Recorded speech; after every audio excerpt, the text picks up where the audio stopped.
படம் செம்மையாக இருக்குது, அருமையாக இருக்குது. என்டிஆர் மாரி தமிழ்நாட்டில் ஹீரோ கிடையாது. என்டிஆர் மாரி யாரும் நடிக்க முடியாது. இந்த பாகுபலி மாரி இருக்குது. RRRக்கு அப்புறம் ஃபேன் பேஸ் வந்து தமிழ்நாட்டில் செம்ம அதிகமாகி போச்சு. என்டிஆருக்கு இப்போ தமிழ்நாட்டில் ஃபேன் பேஸு ஹெவி ஆகிட்டே வருது. படம் பயங்கரமாக இருக்குது.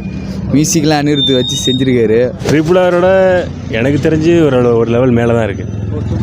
சூப்பராக இருக்குது. செம்ம அருமையாக இருக்குது. RRRோட தனியாக பண்ணிருக்காரு, ராம்சரனோட தனியாக பண்ணிட்டு இருக்காரு. ரொம்ப பெருமையாக இருக்குது. ஒன்றும் இல்லை, ஒரே மியூசிக் தான், டொம்முன்னு ஒரே சத்தம் தான். கடலில் தான் போய் நானும் குளிக்க போகிறேன்.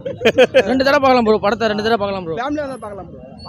படம் ஃபர்ஸ்ட் ஹாஃப் ஓகேண்ணா, செகண்ட் ஹாஃப் வேஸ்ட்ண்ணா, சுத்த வேஸ்ட். செகண்ட் ஹாஃப் படம் நல்லா தானே இருக்குது. படம் சொல்கிறேன், படம் நல்லா தானே இருக்குது. ஃபைட்லாம் வேறு லெவலு, எதிர்பார்க்க முடியல அந்த மாதிரி இருந்தது ப்ரோ. படம் வந்து நான் தூங்கிட்டேன் ப்ரோ, சுத்தமாக நல்லா இல்லை ப்ரோ.